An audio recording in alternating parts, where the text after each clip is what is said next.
Hi hello అందరికీ నమస్తే. Welcome to dreams day class channel. ఈరోజు ఒక మంచి టాపిక్తో ముందుకు రావడం అనేది జరిగింది. అదే వినాయక చవితికి సంబంధించి ఒక ముఖ్యమైనటువంటి విషయం గురించి మీ అందరికీ తెలియజేయాలన్న ఉద్దేశంతో ఈ యొక్క వీడియో చేయటం అనేది జరిగింది. కాబట్టి మీరందరూ కూడా దయచేసి ఈ యొక్క వీడియోని ఎక్కడ కూడా స్కిప్ చేయకుండా లాస్ట్ వరకు చూసేటువంటి ప్రయత్నం చేయండి. ఖచ్చితంగా ప్రస్తుత సమాజం లోపల వినాయక విగ్రహాలను పెట్టేటువంటి వాళ్ళు, వినాయక ఉత్సవాలను జరిపేటువంటి ప్రతి ఒక్క వ్యక్తికి కూడా ఈ యొక్క వీడియో చేరాలంటే మీరందరూ చేయాల్సినటువంటి పని వీడియో కింద లైక్ చేయండి. ఖచ్చితంగా ఈ యొక్క వీడియో అనేది ప్రస్తుత సమాజానికి చాలా అవసరమని నేను భావిస్తున్నా. మీరు కూడా ఇదే అంశాన్ని మీరు ఒప్పుకోవాలనుకుంటే వీడియోని లాస్ట్ వరకు చూసినట్టయితే వీడియో మీకు నచ్చుతుంది. కాబట్టి నచ్చినట్టయితే వీడియో కింద లైక్ చేయండి. చాలా మంది వ్యక్తులకు ఈ యొక్క వీడియో వెళ్లాల్సిన అవసరం ఉంది. కాబట్టి ఇంత గట్టిగా ఇంత ఒత్తి మరి చెప్తున్నా. సో ఈ యొక్క టాపిక్ ఏంటి, అసలు ఎందుకోసం ఈ యొక్క టాపిక్ గురించి ఈ యొక్క వీడియో చేయడం జరిగింది అనే విషయం గురించి మనం దీనిలో డీటెయిల్ గా తెలుసుకునేటువంటి ప్రయత్నం చేద్దాం. So let's start the video. Present మనకు మరికొద్ది రోజులైతే వినాయక చవితి ఉత్సవాలు ప్రారంభం కావటం అనేది జరుగుతుంది. భారతదేశ వ్యాప్తంగా అనేక రాష్ట్రాల లోపల కూడా ఈ యొక్క వినాయక చవితి ఉత్సవాలని జరుపుకోవటం అనేది జరుగుతుంది. మరి వినాయక చవితి ఉత్సవాలని 1897 సంవత్సరం లోపల బాలా గంగాధర్ తిలక్ గారు ఈ యొక్క ఉత్సవాలని భారతదేశం లోపల తీసుకురావటం అనేది జరిగింది. ఆ సమయం లోపల కేవలం ఒక గల్లీలో, ఒక ఊర్లో ఒకటి లేదా రెండు వినాయకుడి విగ్రహాలను మాత్రమే పెట్టేవాళ్ళు. నేడు ప్రతి ఇంట్లో కావచ్చు, ప్రతి గల్లీలో కావచ్చు వినాయకుని యొక్క విగ్రహాలను పెట్టి భక్తి శ్రద్ధలతోటి పూజించడం అనేది జరుగుతుంది. మరి లోపం ఎక్కడుంది, దాని గురించి తెలుసుకుందాం. మన లోపం అనేది మొట్టమొదటిగా స్టార్ట్ అయ్యిందే వినాయకుడి విగ్రహాన్ని కొనడం దగ్గరనే స్టార్ట్ అవుతుంది. మనం కొనేటువంటి విగ్రహము ప్లాస్టర్ ఆఫ్ ప్యారిస్ తో తయారు చేసినటువంటి విగ్రహం. చాలా మందికి తెలియనటువంటి విషయం ఏంటంటే వాళ్ళు ఏ రకమైన విగ్రహాన్ని కొంటున్నారు అనే విషయం కూడా వాళ్ళకి తెలియదు. మరి నిజానికి భారతదేశం లోపల చాలా ప్రాంతాల్లో అమ్మేటువంటి విగ్రహాలన్నీ కూడా చైనా ప్రాంతం నుంచి తయారై వచ్చినటువంటి విగ్రహాలు. మరి చైనా ప్రాంతానికి సంబంధించిన విగ్రహాలని కొనుక్కోవటం వల్ల మన లాభం మనకా వానికంటే ఖచ్చితంగా వానికే. ఈ సమయంలో ఈ విషయం గురించి ఎందుకోసం నేను చెప్తున్నా అంటే, ప్రజెంట్ భారతదేశం పైన అమెరికా దాదాపు 50% టారిఫ్స్ వేయటం అనేది జరిగింది. ఈ సమయంలో భారతదేశం అనేది ఫైనాన్షియల్ గా కింద పడిపోకుండా అలాగే ఉండాలంటే మనం చేయాల్సినటువంటి బాధ్యత మన భారతదేశానికి సంబంధించినటువంటి వస్తువులను మనం కొనేటువంటి ప్రయత్నం చేయాలి. అది కూడా ఈ వినాయక చవితి రోజే వినాయకుడి విగ్రహం కొనడం నుంచే మనం ఈ యొక్క పనిని మొదలుపెట్టినట్టయితే భారతదేశం అనేది ఆర్థికంగా అభివృద్ధి చెందడం లోపల మనవంతు పాత్ర మనం పోషించే వాళ్ళం అవుతాం. కాబట్టి మీరు వినాయక చవితి సందర్భంగా వినాయకుని కొనేటువంటి సమయం లోపల ఆ యొక్క వినాయకుడు భారతదేశందా లేకుంటే చైనాదా, ఫస్ట్ ఈ రెండు విషయాలు అబ్జర్వ్ చేయండి. దాని తర్వాత మీరు కొనేటువంటి విగ్రహం ప్లాస్టర్ ఆఫ్ ప్యారిస్ తో తయారైందా లేదా మట్టితో తయారైందా అబ్జర్వ్ చేసి ఖచ్చితంగా మట్టితో తయారైనటువంటి వినాయకుడిని మాత్రమే కొనుక్కునేటువంటి ప్రయత్నం చేయండి. మరి ఈ యొక్క విషయాన్ని మీ మనసు లోపల గుర్తుంచుకుంటారన్న ఉద్దేశంతో చెప్పడం జరిగింది.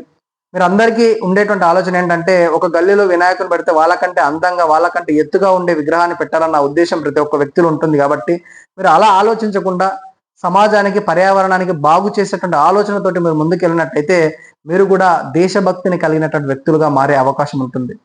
కాబట్టి ఈ యొక్క విషయాన్ని మీకు చెప్తూ ఉంటే ఏదో వీడేదో సుత్తి చెప్తున్నారులే, ఇలాంటి విషయాలు మనకు అనవసరంలే అన్న ఫీలింగ్ కూడా మీ అందరికి రావచ్చు. కాకపోతే ఒక్క వ్యక్తి అయినా సరే ఈ యొక్క వీడియో నుంచి మారినట్టయితే నేను పెట్టినటువంటి వీడియోకి ఎంతో కొంత ఉపయోగకరం ఉంటుందన్న ఉద్దేశంతో ఈ యొక్క అంశాన్ని గురించి చెప్పడం జరుగుతుంది. కాబట్టి దయచేసి మీరందరూ కూడా వినాయకుడి యొక్క విగ్రహాన్ని మట్టితో తయారు చేసినటువంటి వినాయక విగ్రహాలను మాత్రమే కొనేటువంటి ప్రయత్నం చేయండి. మరి వినాయకుడి విగ్రహాలను పెడతారు. పెట్టిన తర్వాత కొంతమంది 3 రోజులు పూజిస్తారు, కొంతమంది 5 రోజులు పూజిస్తారు, కొంతమంది 7 రోజులు, కొంతమంది 10 రోజులు, ఇలా వాళ్ళకి ఇష్టం ఉన్న రోజులు వినాయకుడి యొక్క విగ్రహాన్ని పెట్టి పూజించడం అనేది జరుగుతుంది. మరి నిజానికి ఒక 5 రోజులు వినాయకుడి ఉత్సవాలని మనం జరుపుకున్నట్టయితే చాలా గ్రామాల లోపల 5 రోజులు వినాయకుని విగ్రహాన్ని పూజించి 5వ రోజు తీసుకెళ్లి నిమజ్జనం చేయడం అనేది జరుగుతుంది. ఈ 4 రోజుల వరకు కూడా చాలా వరకు భక్తి శ్రద్ధలతోటి వినాయకుడికి రకరకాల లడ్డూలు, వినాయకుడికి ఇష్టమైనటువంటి పలహారాలు చేసి పెట్టడం లాంటి పనులు చేస్తుంటాం. 4 రోజుల వరకు ఉన్నటువంటి భక్తి 5వ రోజు వచ్చేసరికి వాళ్ళలో వెళ్ళిపోవటం అనేది జరుగుతుంది. మరి అదెందుకో నాకు ఇప్పటి వరకు అర్థం కాదు. 5th రోజు వచ్చేసరికి అప్పటి వరకు ప్రతిరోజు స్నానం చేసి భక్తి శ్రద్ధలతోటి వినాయక విగ్రహం మీద కూర్చొని భక్తి శ్రద్ధలతోటి దేవుణ్ణి పూజించడం చేసినటువంటి వ్యక్తే 5th రోజు వచ్చేసరికి వినాయకుడి విగ్రహం ముందరనే మందు బాటిల్ పెట్టుకొని వినాయకుడి వెనకాల, వినాయకుడి ముందరలో చుట్టుపక్కల ప్రాంతంలో కూర్చొని మందు దాగి వినాయకుడి విగ్రహాన్ని తాకడము, ముట్టడం లాంటి పనులు చేస్తుంటారు. మరి ఇది మన కల్చరా?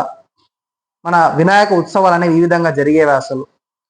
మరి ఇంకొంతమంది ఏమో వినాయకుడి విగ్రహాలను పెట్టి వాటి ముందర పెద్ద పెద్ద లౌడ్ స్పీకర్స్ పెట్టుకుని దాని లోపల అసలు మనకు సంబంధం లేనటువంటి పాటలు, ఏవో డీజే పాటలు, ఐటమ్ సాంగ్స్ పెట్టుకొని వాటి ముందర ఏరడం దుంకడం లాంటి పనులు చేస్తుంటారు.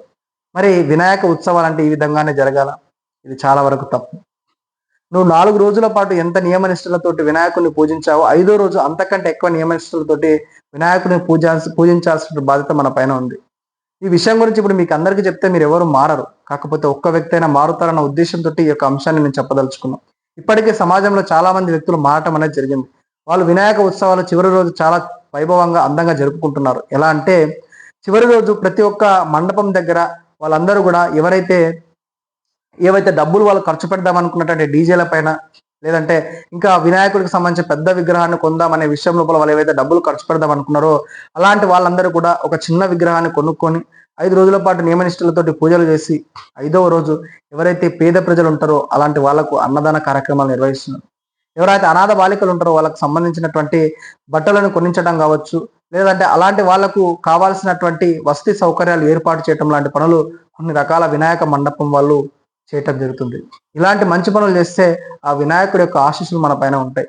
కాబట్టి మనం ఆ వినాయకుడి పేరు మీద చందాలు వసూలు చేసి అనవసరంగా మన స్వార్థం కోసం ఆ డబ్బులు ఉపయోగించుకున్నట్టయితే ఖచ్చితంగా ఆ పాపం ఏదో రోజు మనల్ని వెంటాడుతుంది. కాబట్టి ఆ దేవుడి పేరు మీదుగా మనం తీసుకున్నటువంటి డబ్బులు మొత్తాన్ని కూడా పేద ప్రజలకు, అనాథ ప్రజలకు ఉపయోగించినట్టయితే ఆ వినాయకుడి యొక్క ఆశీస్సులు అనేవి మన పైన ఉంటాయి. కాబట్టి మీరందరూ కూడా దయచేసి వినాయక చవితి చివరి రోజు ఇలాంటి అసభ్యకరమైనటువంటి నృత్యాలతో డ్యాన్సులు చేయడం కాకుండా మంచిగా కోలాటం కానీ, లేదంటే భజన కీర్తనలతోటి వినాయకుడి ఉత్సవాలని అంగరంగ వైభవంగా ముందుకు తీసుకెళ్ళినట్టయితే ఆ ప్రాంతానికి ఒక కళ రావటం జరుగుతుంది. కాబట్టి ఈ యొక్క అంశాన్ని మీరు అందరూ బాగా దృష్టిలో పెట్టుకోండి.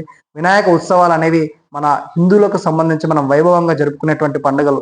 మెల్లమెల్లగా మనం జరుపుకునేటువంటి ఈ యొక్క పండుగ లోపలికి పాశ్చాత్య సంస్కృతి అనేది మెల్లగా చొచ్చుకురావడం అనేది జరుగుతుంది. కాబట్టి దాన్ని మనం అవాయిడ్ చేసి మన పూర్వకాలం లోపల, మన తాత ముత్తాతల కాలం లోపల ఏ విధంగా అయితే వినాయక చవితిని జరుపుకున్నారో మనం కూడా ఆ విధంగానే వినాయక చవితిని జరుపుకునేటువంటి ప్రయత్నం చేద్దాము. సో ఈ యొక్క అంశం గురించి మీ అందరికీ ఈ యొక్క వీడియో ద్వారా తెలియజేయాలనే ఉద్దేశంతో ఈ యొక్క వీడియో చేయడం అనేది జరిగింది. ఈ యొక్క వీడియో లోపల నేను ఏమైనా తప్పుగా మాట్లాడితే నన్ను క్షమిస్తానని ఆశిస్తున్నాను. కాబట్టి మీరు కూడా మీ ప్రాంతం లోపల మట్టి వినాయకుడిని పెట్టి భజన కీర్తనలతోటి, కోలాటంతో ఆ ప్రాంతంలో వైభవంగా వినాయక ఉత్సవాలను జరుపుతారన్న ఉద్దేశంతో ఈ యొక్క వీడియో చేయడం అనేది జరిగింది. సో వీడియోలో నేను ఏదైనా తప్పుగా మాట్లాడినట్టయితే నన్ను క్షమించండి.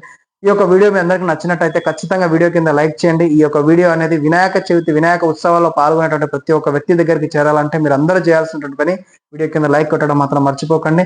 వీడియోకి సంబంధించి మీరు ఏమైనా చెప్పాలనుకుంటే కామెంట్లో తెలియజేయండి. అందరూ కూడా ఈసారి వినాయక చవితిని ఎలాంటి అపశృతి లేకుండా అంగరంగ వైభవంగా జరుపుకోవాలని నా మనస్ఫూర్తిగా కోరుకుంటూ ఈ యొక్క వీడియోని ఇంతటితో ముగిస్తున్నాను. ఛానల్ని సబ్స్క్రైబ్ చేసుకోవడం మాత్రం మర్చిపోకండి. అందరికీ ధన్యవాదాలు. ఓం శ్రీ గణేశాయ నమః.